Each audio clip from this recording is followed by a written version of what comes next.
अमन खराब करने वालों को भरपूर जवाब देंगे, आर्मी चीफ की वार्निंग।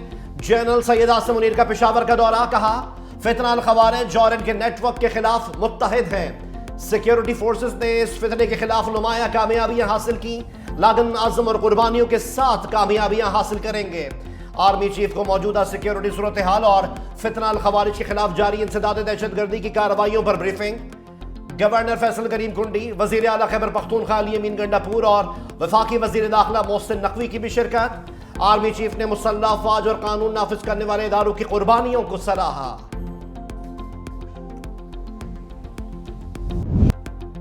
सुप्रीम कोर्ट में अलग बेंच अदलिया की आज़ादी और इख्तियार के शिकों से मुतसादिम है। जस्टिस मंसूर अली शाह के रिमार्क्स। कस्टम से मुतालिक केस के समाअत जस्टिस मंसूर अली शाह ने इस्तफ्सार किया, सुप्रीम कोर्ट के अंदर अलग बेंच कैसे बनाया जा सकता है। आर्टिकल 191A के जरिए अदालत से दायरा इख्तियार छीना गया, क्या हमसे दायरा इख्तियार वापस लिया जा सकता है। केस से मुतालिक रिमार्क्स ये कि यह मामला आइन की तशरीह का है। मौजूदा आइनी इंतजाम के तहत इस बेंच को ये इख्तियार हासिल नहीं, ये अदलिया की आज़ादी का सवाल है। जस्टिस मंसूर अली शाह की वकला को मुकम्मल तैयारी के साथ आने की हिदायत, समाअत 15 रोज के लिए मुलतवी।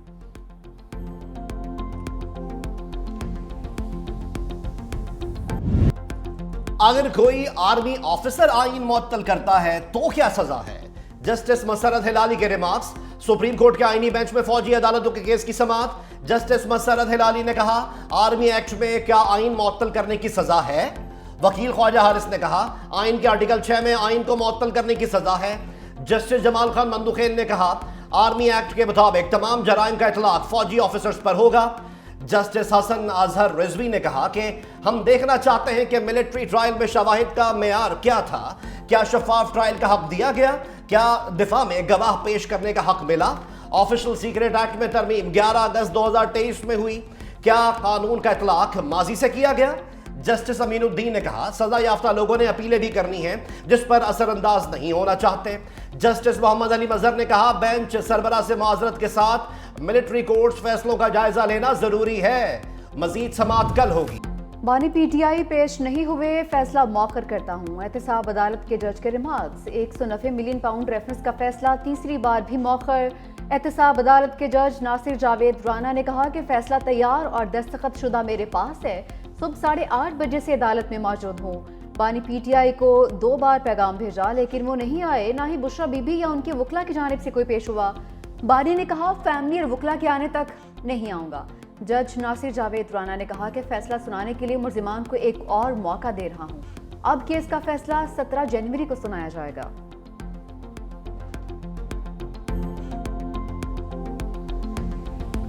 अल-कादिर यूनिवर्सिटी वजीर आजम इमरान खान साहब ने बनाई। यहाँ पे गवर्नमेंट के वज़रा वो उठ के कल रात से डिसीजन जो है वो सारी दुनिया को दे रहे हैं। क्या उन्होंने डिसीजन लिखा है? बरतानिया की एजेंसी और प्राइवेट बिजनेसमैन के दरमियान एक डील होती है, वो पैसा सुप्रीम कोर्ट के अकाउंट में आता है। इस पे वजीर आजम इमरान खान साहब या बुशरा बीबी का लेना देना क्या? कोई चीज नहीं है। सबसे पहली बात तो यहाँ पे इन्वेस्टिगेशन होनी चाहिए कि हसन नवाज ने वो प्रॉपर्टी ली कैसे वन हाइट पार्क की। पहले इब्तिदा तो वहां से शुरू करें। अल कादिर ट्रस्ट केस का फैसला क्या वुज़रा ने लिखा है। उमर अयूब बरस पड़े।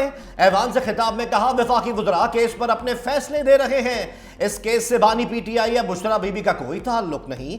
इंक्वायरी हसन नवाज से शुरू होनी चाहिए। 26 नवंबर को पाकिस्तान के 13 शहरी जहां बहक हुए। मिसिंग पर्सन्स का अभी तक पता नहीं चल रहा। हमारा मुतालबा है हुकूमत इंक्वायरी करके उन्हें बाजियाब करे।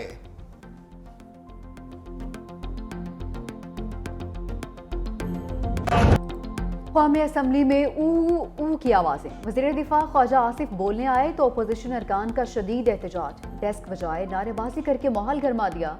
अपोजिशन अरकान का वॉकआउट।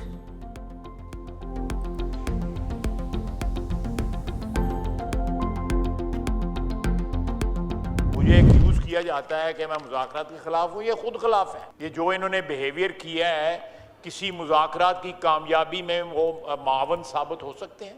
ये सिर्फ हमारी जिम्मेदारी नहीं है इस हाउस को चलाने की, उनकी भी जिम्मेदारी है इस हाउस को चलाने की। अगर वो डिसरप्ट करते हैं तो मैं तो कहूँगा कि मुज़ाकरात जो है डिसरप्ट कर दें। छोड़ें इस ड्रामे को जो है लगाया हुआ है, जो है मुज़ाकरात जो है। आज से 15-20 दिन पहले वो मुज़ाकरात कहते थे कि हमने इन्हें मुज़ाकरात ही नहीं करने। ये अब क्या शफ हो रहा है? अब क्यों बात कर रहे हैं? ख्वाजा मोहम्मद आसिफ का पीटीआई के एहतजाज पर लफ्जी एक्शन। कहा, मुझे कहा जाता है कि मैं मुज़ाकरात का मुखालिफ हूं, लेकिन इनके इस रवैये पर कैसे मुज़ाकरात होंगे। तहरीक इंसाफ मुज़ाकरात के लिए संजीदा नहीं, ये सिर्फ ड्रामे कर रहे हैं। कहते थे कि हुकूमत के पास तो मैंडेट ही नहीं, अब ये क्यों शुफ शुफ कर रहे हैं। मजीद कहा, स्पीकर साहब, आपने ऑपोजिशन को मौका दिया, इन्होंने एहतजाज के जरिए आपको जवाब दिया। क्या ऑपोजिशन के इस रवैये पर मुज़ाकरात हो सकते हैं? वजीर इत्तलात अताउल्लाह तारा ने कहा, आज ऑपोजिशन लीडर ने कहा कि 13 बंदे मरे हैं, ये फलस्तीन की वीडियोस फैलाते हैं और सड़क को खून खून कर देते हैं। उमर अयूब को पता नहीं कि किस इदारे के खिलाफ बात कर रहे हैं। क्या इनमें इतना हौसला नहीं कि हमारी बात सुन सकें? वजीर इत्तलात पंजाब अज़मा बुखारी कहती हैं, फैसला फैसला का राग अलापने वालों का पूरा टब्बर अदालत से गायब है। जज 2 घंटे चोरों के टब्बर का इंतजार करता है। हम सिर्फ ये पूछना चाहते हैं कि क्या ये जो अलकादर ट्रस्ट वाला जो फैसला उन्होंने डिले किया, ये क्यों डिले किया, वजह क्या है? हम समझते हैं कि ये एक सोचा समझा एक साजिश है, एक मंसूबा है। अपर जो उसकी कोर्ट्स हैं उसको मैनेज करने के लिए और नए जजेस की इंडक्शन के लिए कर रहे हैं, ताकि वहाँ भी ये अपना मनपसंद फैसला जो है ना वो जारी रख सके। शक है अलकादिर केस का फैसला बड़ी अदालतों में हुकूमती जजेस के आने तक मौका रखा जाएगा। असद कैसर का इल्जाम। पार्लियामेंट के बाहर मीडिया से गुफ्तगू में कहा कि मुज़ाकरात पर ख्वाजा आसिफ और दीगर लोग प्रोपेगेंडा करते हैं, हम मुज़ाकरात में संजीदा हैं। बैरिस्टर गौहर ने डील की खबरों को मुस्तरद कर दिया। कहा कि 190 मिलियन पाउंड रेफरेंस का फैसला न आना डील का नतीजा नहीं है, फैसला जज ने खुद मौखर किया। ट्रायल कोर्ट का हमारे साथ रवैया मुनसिफाना नहीं है, केस बेबुनियाद है, बानी पीटीआई पर दबाव डालने के लिए बनाया गया है। सलमान अकरम राजा ने कहा कि मुज़ाकरात और मुकदमे का आपस में कोई ताल्लुक नहीं, डील नहीं कर रहे, इंसाफ के लिए मुज़ाकरात कर रहे हैं। अलीमा खान बोली, बानी चाहते हैं जल्द सजा सुनाएं ताकि केस हाई कोर्ट में लेकर जाएं। डील सुन सुन कर तंग आ गए, फैसला मौखर करने पर बानी पीटीआई बिल्कुल खुश नहीं होंगे।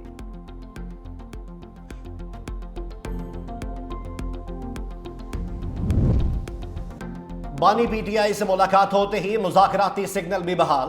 हुकूमत और अपोजिशन कमेटीज का तीसरा इजलास 16 जनवरी को होगा। असद कैसर का स्पीकर कौमी असम्बली सरदार एयाज सादिक से राब्ता। तहरीक इंसाफ अपने मुतालबात तहरीरी तौर पर पेश करेगी। स्पीकर कौमी असम्बली ने हुकूमत और अपोजिशन रहनुमाओं को इजलास से कबल भी बुला लिया। कौमी असम्बली के माहौल को बेहतर और खुशगवार रखने पर जोर दिया जाएगा।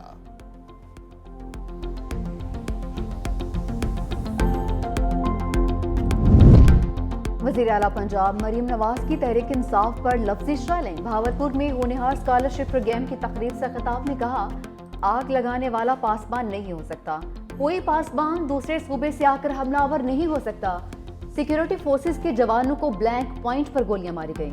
कोई पासबान किसी के बहकावे में आकर जलाओ घेराव नहीं कर सकता। कभी नहीं कहूंगी बाहर निकलो आग लगा दो।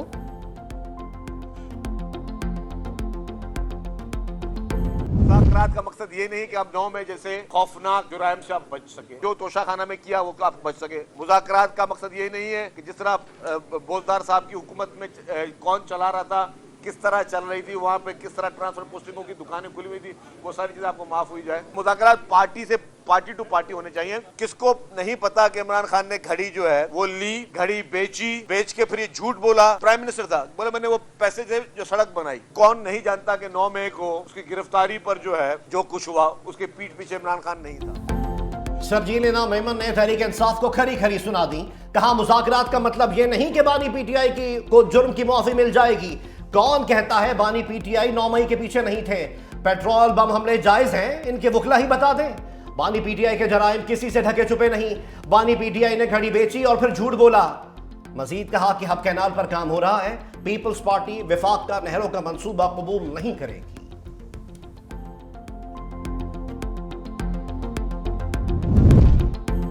सियासत में फितना, फसाद, नफरत और लड़ाइयाँ चल रही हैं। मौलाना फजलुर रहमान कहते हैं, पार्टी इसमें बातें चल रही हैं, फलां किस मफाद के लिए आया। 26वीं आईनी तरमीम में पहला हमला इंसानी हकूक पर किया गया। हमने 56 में से 34 शिकों पर हुकूमत को दस्तबरदार किया। हुकूमत को सिर्फ 22 शिकों पर लेकर आए। मदारस की जंग हमने लड़ी और कामयाब भी हो गए। सुबह सिंध को खास तौर निशाना बनाया गया, जो बच्चों की शराय अमवात था, ब्रेकिंग न्यूज पे चलता। सुबह सिंध ने बहुत से इंटरवेंशंस किए। आधा मेहनत तो फैसिलिटीज़ होता है, बाकी जो आधा से ज़्यादा जो मेहनत है वो वहाँ के डॉक्टर्स हैं, वहाँ के नर्सेज हैं, वहाँ के स्टाफ हैं। हम ना सिर्फ अपने शहरियों को मुफ्त और मयारी इलाज पहुँचा रहे हैं, जो सिंध का शराय बात है, बच्चों की जो इन्फेंट मोर्टेलिटी रेट है उसमें बाकायदा बेहतरी आया है। थर में बच्चों की शरह अमवात की खबरों को ज्यादा उछाला जाता है। सिंध में बच्चों की शरह अमवात में कमी आई है। बिलावल भुट्टो जरदारी का कराची में तकरीब से खिताब। कहा, सिंध के शोबा सेहत को आलमी सतह पर सराहा गया। यूनिवर्सिटी ऑफ कैलिफोर्निया ने अपनी रिपोर्ट में शरह अमवात में कमी को तस्लीम किया। सिंध की 106 तहसीलों में टेलीमेडिसिन की सहूलत फराहम कर दी गई। दूसरे सूबों ने सिंध की कामयाबी को नकल किया।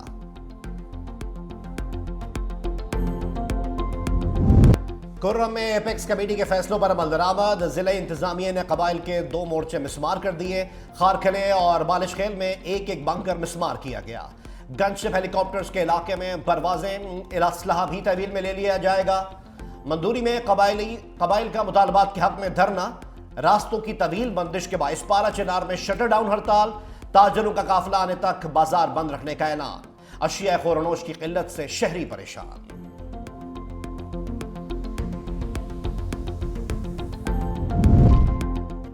दुश्मनों का इबरतनाक अंजाम। बलूचिस्तान के जिला खिची में सिक्योरिटी फोर्सेस का ऑपरेशन, 27 ख्वारजी हलाक। ISPR के मुताबिक दहशतगर्द सिक्योरिटी फोर्सेस के खिलाफ कार्रवाइयों में मुलविस थे। ऑपरेशन के दौरान दहशतगर्दों के मुतादिर ठिकाने, असलिया और गोला बारूद तबाह कर दिया गया।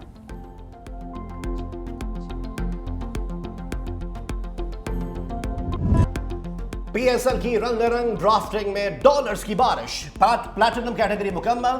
6 टीमों ने खिलाड़ियों का इंतखाब कर लिया। कराची किंग्स ने डेविड वार्नर को $3 लाख के एवज मुंतखब कर लिया। एडम मिल्न भी कराची किंग्स के कैंप का हिस्सा बन गए। लाहौर कलंदर्स ने प्लैटिनम कैटेगरी में डैरल मिचेल को चुन लिया। क्वेटा ग्लैडिएटर्स ने मार्क चैपमैन को पिक किया। पेशावर ज़ल्मी ने टॉम कोहलर को सेलेक्ट कर लिया। मुल्तान सुल्तान ने माइकल ब्रेसवेल, इस्लामाबाद यूनाइटेड ने मैथ्यू शॉट और अमेरिका के आंद्रेस गोस को खरीद लिया। बांग्लादेश के इरशाद हुसैन सिल्वर कैटेगरी में लाहौर कलंदर्स का हिस्सा बन गए। मीर हमजा कराची, आकिफ जावेद मुल्तान सुल्तान की नुमाइंदगी करेंगे। PSL पीपल्स चॉइस अवार्ड्स का ऐलान। बाबर आजम बेहतरीन बल्लेबाज और शाहीन आफरीदी बेहतरीन बॉलर करार। शादाब खान ऑलराउंडर का अवार्ड ले उड़े।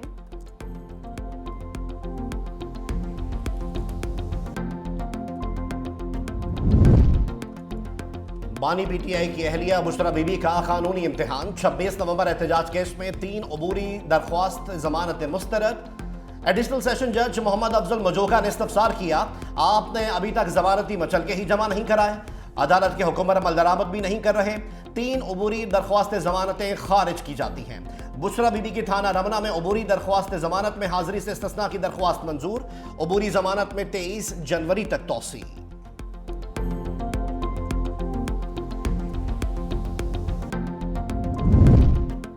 अस्करी टावर जलाओ घेराव केस। डॉक्टर यास्मीन राशिद, एजाज चौधरी, उमर सरफराज चीमा समेत दीगर पर फर्द जुर्म आयद। मुल्जिमान का सहते जुर्म से इनकार। इंसदाद दहशतगर्दी अदालत लाहौर ने आइंदा समात पर गवाहों को तलब कर लिया। समात 27 जनवरी तक मुलतवी।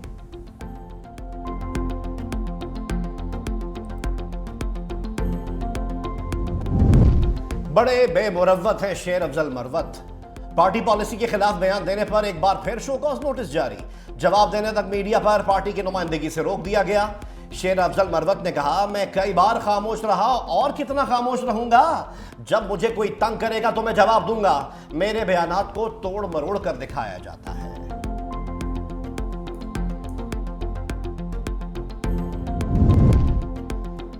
वक्त गुजर गया जब जजेस ने एक दूसरे के खिलाफ पोजीशन ली हुई थी। जजेस को ब्रैकेट नहीं किया जाना चाहिए। Chief justice of Pakistan justice Yahya Afridi की सुप्रीम कोर्ट प्रेस एसोसिएशन के मेंबरान से मुलाकात में गुफ्तगू। कहा, अपनी राय साथी दोस्त पर मुसल्लत नहीं करता। सुप्रीम कोर्ट एक टाइटैनिक है, इसको आप तब्दील नहीं कर सकते। अदलिया के लिए गुज़िश्ता 3-4 साल मुकदमात की वजह से बड़े सख्त थे। गवादर और कोयटा के दौरे पर लापता अफराद के केसेस ने हिला कर रख दिया। सुप्रीम जुडिशल काउंसिल में जजेस के खिलाफ शिकायत पर कार्रवाई चल रही है।